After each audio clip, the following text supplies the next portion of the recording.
Depuis toujours, l'être humain sait qu'il tient une place spéciale dans l'univers. Centre du monde, joyau de l'évolution, il a levé les yeux vers le ciel. Et puis, il s'est mis à explorer. L'homme a découvert qu'il habitait une planète parmi d'autres dans le système solaire. Un petit point bleu en rotation autour de son étoile.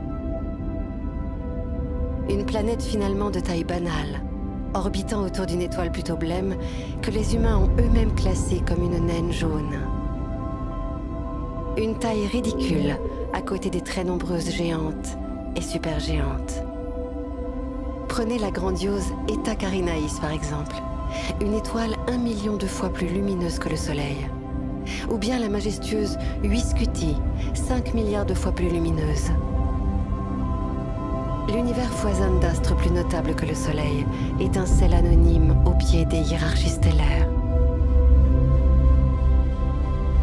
Pour mesurer les distances immenses entre ces étoiles, l'homme a dû inventer une unité de longueur spéciale, celle parcourue pendant 1 an par une particule de lumière.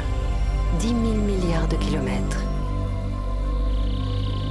Une année-lumière est donc à 1 kilomètre, ce qu'un kilomètre est à la taille d'un virus. Et l'univers mesure 80 milliards d'années-lumière. Les étoiles sont incroyablement nombreuses. Une seule galaxie contient entre 100 et 400 milliards d'étoiles. Et les galaxies elles-mêmes sont innombrables.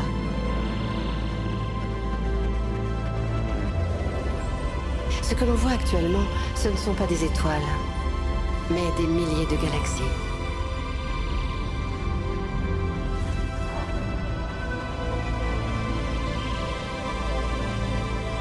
Pour l'ensemble de l'univers visible, cela représente au total 400 sextillions d'étoiles. Un nombre tellement important que l'être humain peine à le concevoir. Pourtant, ce n'est pas si dur.